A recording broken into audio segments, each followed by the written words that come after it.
মোফাজ্জল করিম, এই পর্যায়ে আমরা একটু শুনতে চাই আপনার কাছে, যেহেতু আমাদের আজকে শিরোনামটা 180 দিনের হিসাব, শুধুমাত্র সরকারের পারফরমেন্স না, আমরা বিরোধী দলের পারফরমেন্সটাও বুঝতে চাই। কেমন দেখলেন তাদের পারফরমেন্স? বিরোধী দলের পারফরমেন্স, বিরোধী দলের পারফরমেন্সটা কেমন দেখলেন এই 6 মাসে?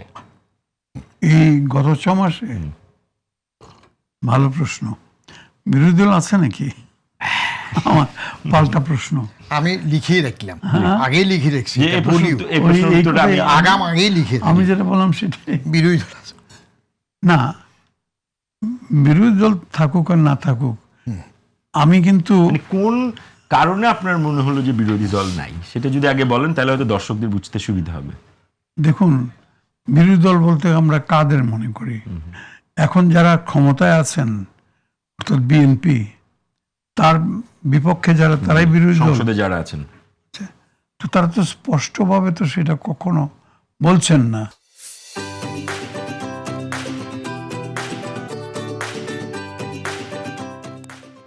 জনসংখ্যা সংগঠিত করছে না, কোনো আন্দোলন করছে না, বিবৃতি দিচ্ছে না, বক্তৃতা কিছুই না। সেই জন্যই আমি বললাম বিরোধী দল আছে নাকি।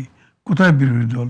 বিরোধী দল হচ্ছে যে যারা ক্ষমতায় আছে, ক্ষমতাসীন দল, তার প্রত্যেকটা কাজের চুলচেরা হিসাব করবে এবং সেটা যদি গণমুখী না হয় তাহলে প্রয়োজন বোধে আন্দোলন বা প্রয়োজন বোধে প্রতিবাদ ইত্যাদি সবই করবে। তো কোথায়? অবশ্য সেরকম ধরনের কোনো পরিস্থিতিও সৃষ্টি হয় নাই বটে। দুই একটা জিনিস সম্বন্ধে সরকারের সতর্ক থাকা উচিত, যেমন দ্রব্যমূল্য, যেমন এই যে গ্যাসের ক্রাইসিস গত কয়েকদিন গেল, এখনো চলছে, এখনো সম্পূর্ণ সারে নাই।